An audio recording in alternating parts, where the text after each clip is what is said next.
Hello and welcome to my meditation. My name is Debra Baker and I'm so grateful that you've joined us for this little while.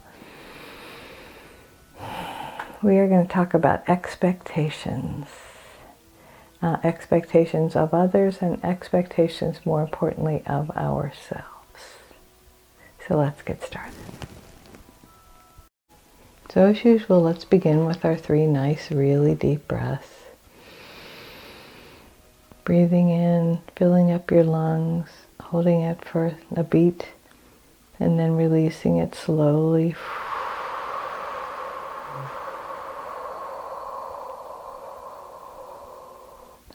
And now breathing in a little more deeply. Imagine really filling up your backs, the lungs, and your lungs all the way to your back. Feel your rib cage expand. Hold it for a beat. And then release it. And now this time, take the deepest breath you've taken all day. Fill up your belly as well as your ribs. Fill it up, up, up, up, up. And then hold it as long as it's comfortable. And then release it really, really slowly.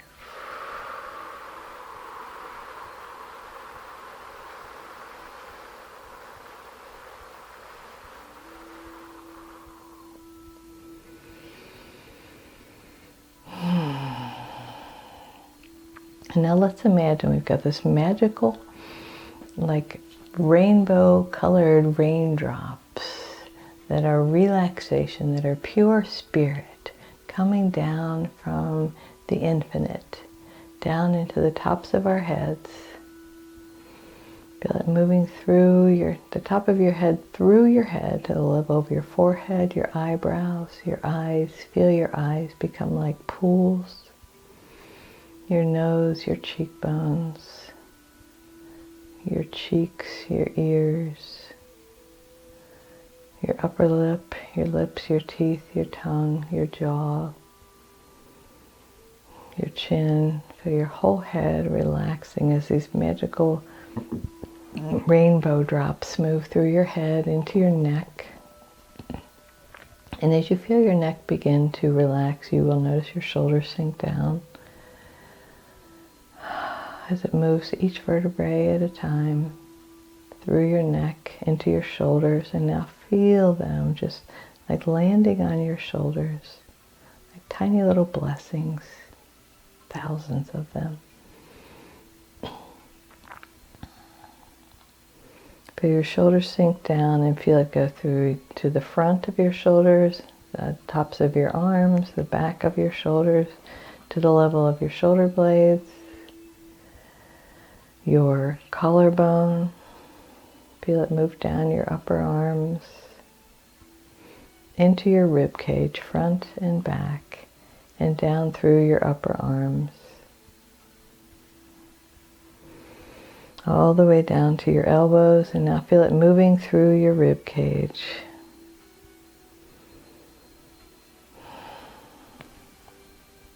through your midsection now, your belly, your sides, your middle back.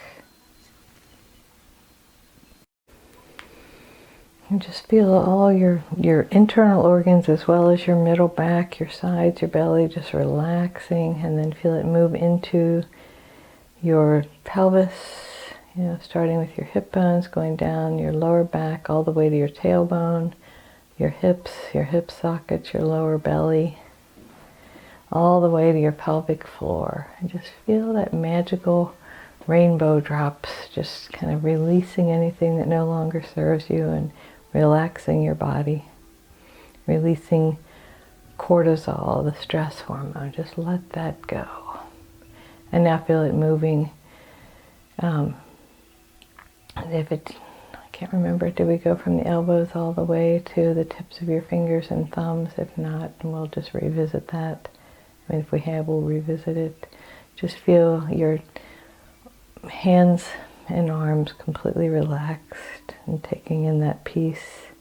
And then feel it move down your legs, your upper legs, your knees, your lower legs, your ankles, your feet, each toe, the soles of your feet. And just notice how good it feels for your body to relax.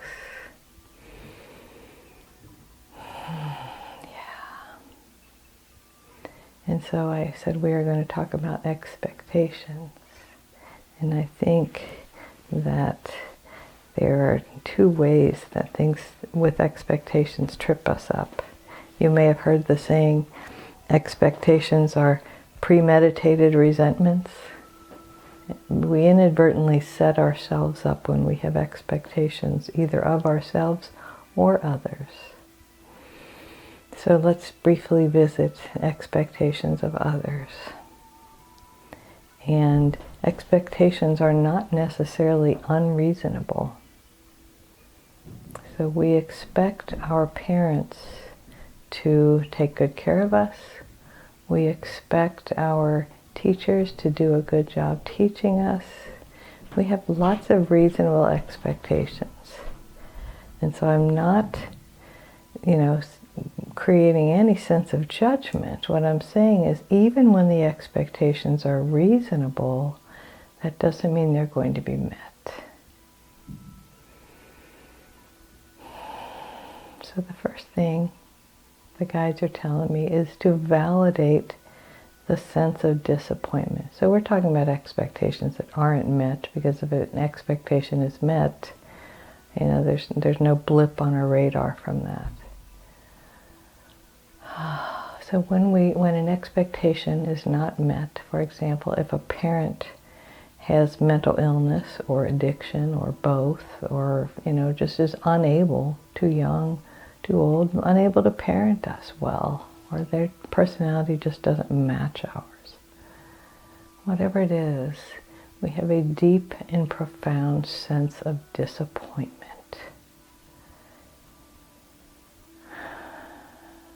And so I suggest that you validate for yourself your sense of loss.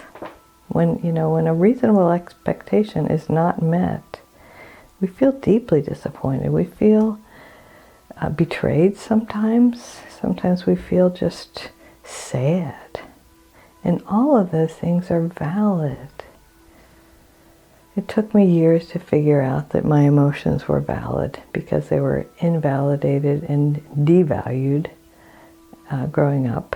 And it took me a long time to honor my own emotions, and it still is not my knee-jerk reaction. So if you are anything like me in that regard, let's take a moment to just allow yourself to feel whatever you're feeling. We'll do that first, and then I'll coach you a little bit on that.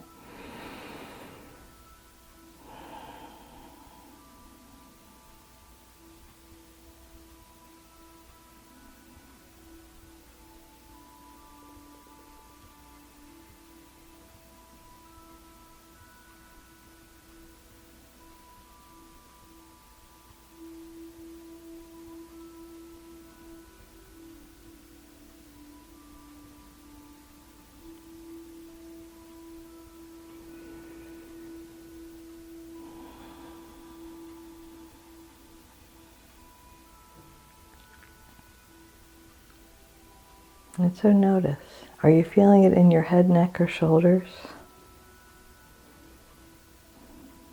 Just check in with your head, neck, and shoulders. What are you feeling? If you're feeling any sort of tightness or tension, pain, headache, neck, stiff neck, it is some form of anger.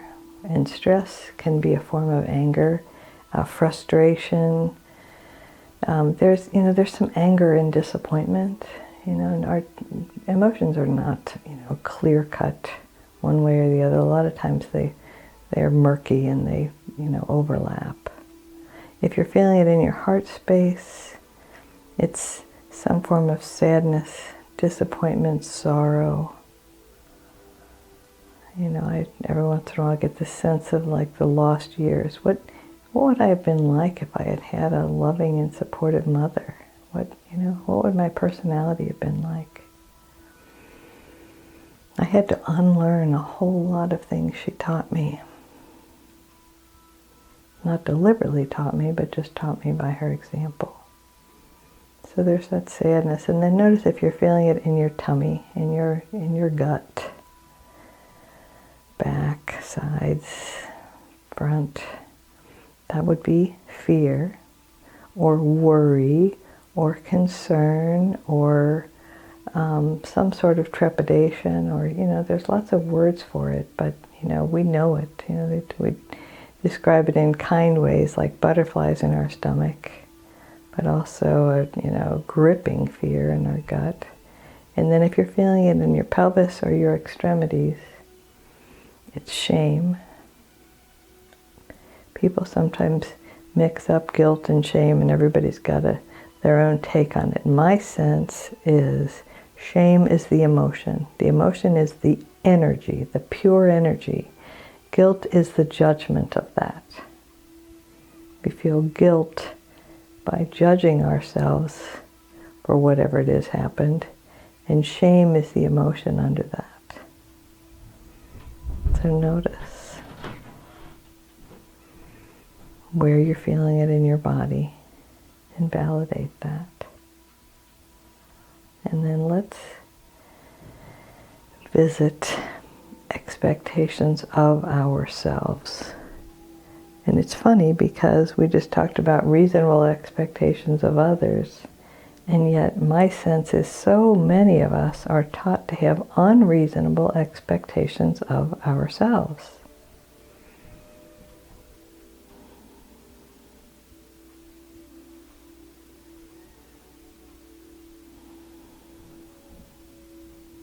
So I invite you to just think about times in the past when you may have had unreasonable expectations of yourself. I remember clearly, I practically got an ulcer over it, having this expectation that I was going to get a 4.0 my first semester of sophomore year in college. And I was taking a lot of courses that would have required way more time than I had to achieve that grade, or that grade average. And yet I just kept pushing and pushing, and I had a teacher who didn't meet my expectations, who could not teach.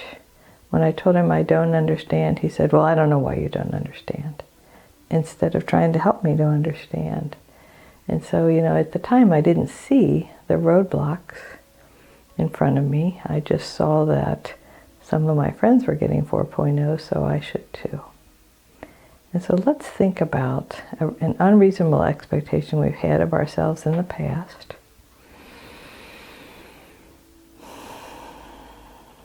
I'll give us some quiet.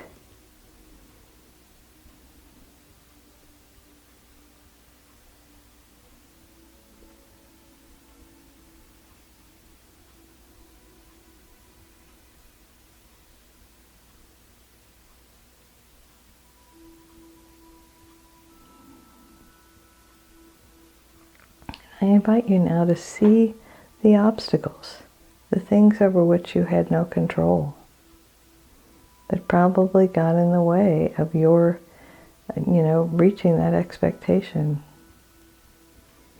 achieving that.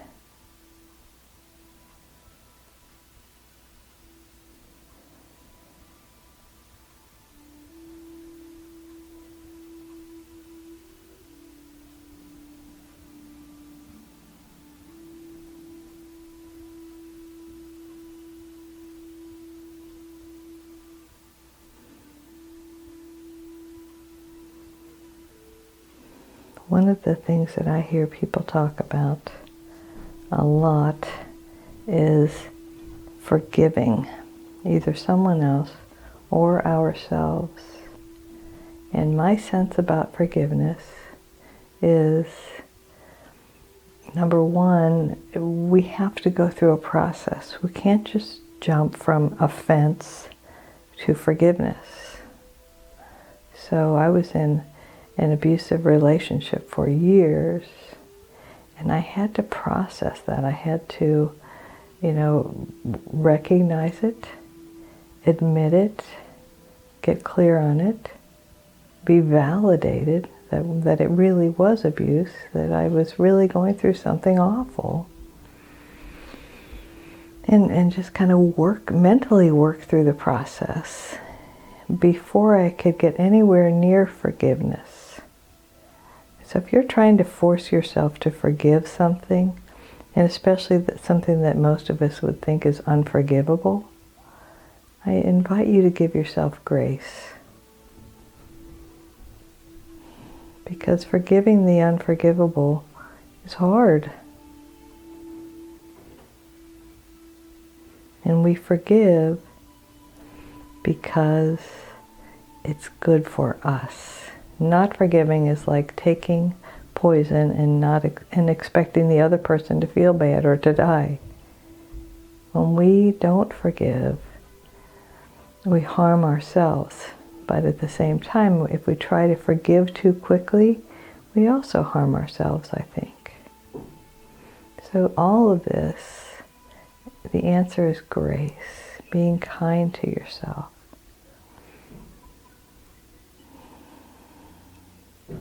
If you are older, or no matter how old you are, and you have something about your personality and you expect, now that you see it, you want it gone, I invite you to think about how long it took for that to get there.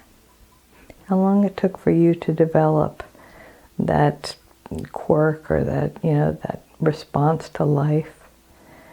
And then think about how it was probably a defense mechanism, a survival technique. And even if you know you don't need it anymore, it's unreasonable to expect it to go away immediately. Again, it's a process.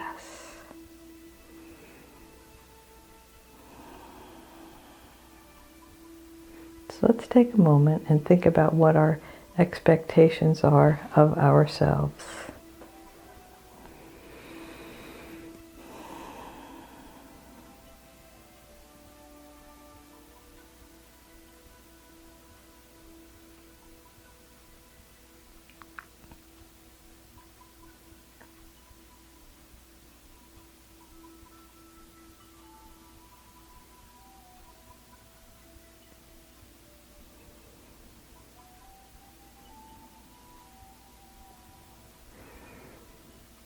Throughout the week ahead, I invite you to think about and be aware when you are beating yourself up, what kind of expectations you have of yourself.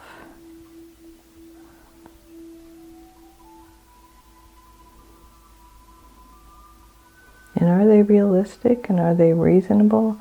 And even if they are, have you gone through the process you need to go through to arrive where you want to arrive? Life is an unfoldment. I'm watching the flowers in my yard. The irises are showing such promise, and the peonies, and just so many beautiful things that are getting ready, the lilacs getting ready to burst forth in my yard. And I'm just so excited to watch that unfolding. But you can't go from seed to flower instantly. There's a whole process involved. And so we don't go from wound to healing and forgiveness without going through the process. It's not a punishment. It's just life. Let's listen to that again. It's not a punishment. It's just life. So I invite you in this week to be aware of the expectations you have of yourself and to be kind to yourself.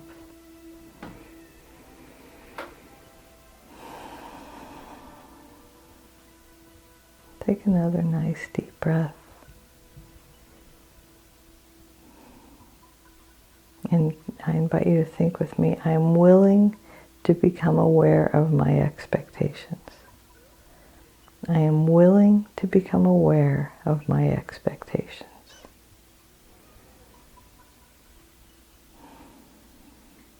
And to give myself grace in light of them.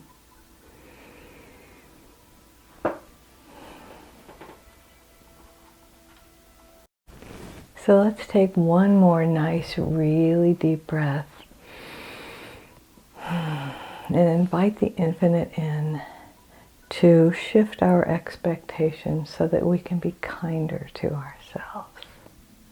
Because you deserve that. More than anything, you deserve to have kindness all around you, which means coming from within you, from your mind and from your heart. I know this, and I think you know this too. So thank you so much for joining me, and I hope you have a wonderful, wonderful week. And I just want to remind you that you are whole and perfect exactly as you are, and the one presence moving in, through, and as me honors and recognizes the one presence moving in, through, and as you. Namaste.